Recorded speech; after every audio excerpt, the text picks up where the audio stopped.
Шымкент қалалық әкімдігі және мемлекеттік сәулет құрылыс бақылау басқармасы қызметкерлері, сондай-ақ бірқатар сала мамандарынан құрылған жұмысшы топ шаһардағы заңсыз жүргізіліп жатқан құрылыс нысандарын аралады.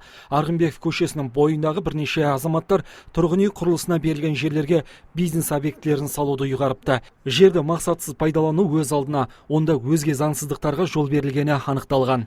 Жаңа өздеріңіз көрген бірінші нысан, мынау екінші нысан.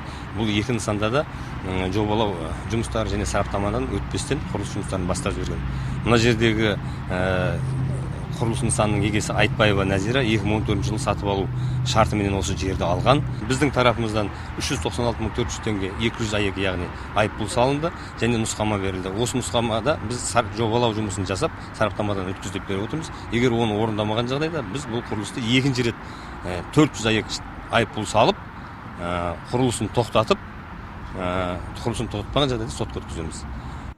Оңтүстік Қазақстан облысына заң талаптарын бұзу бойынша 370-ге жуық дәйек тіркелген. Оның 106-сы Шымкент қаласына тиесілі. Заңсыз жолмен жүргізілген 30 нысанға соттың қайта бұзуы үкімі де шығарылған. То есть мы привлекаем к административной ответственности ГАС по своей части незаконного строительства, части акимата. Бүгінгі күні заң талаптарын орындамаған кәсіпкерлерге әкімшілік кодекстің 204 бабы бойынша 5 айлық есептік көрсеткіште айыппұлдар салынуда. Мамандар бірінші рет салынған айыппұлдан нәтиже шығармағандарға әкімшілік шараның салмағы еселеп артатынын ескертеді. Оның соңы қомақты қаржыдан қағылғаннан бөлек сәулетті етіп салынған нысандар қайта сүріліп тасталуы әбден мүмкін. Сондықтан құрылысты бастамас бұрын нысанды заңдастырып алған жөн.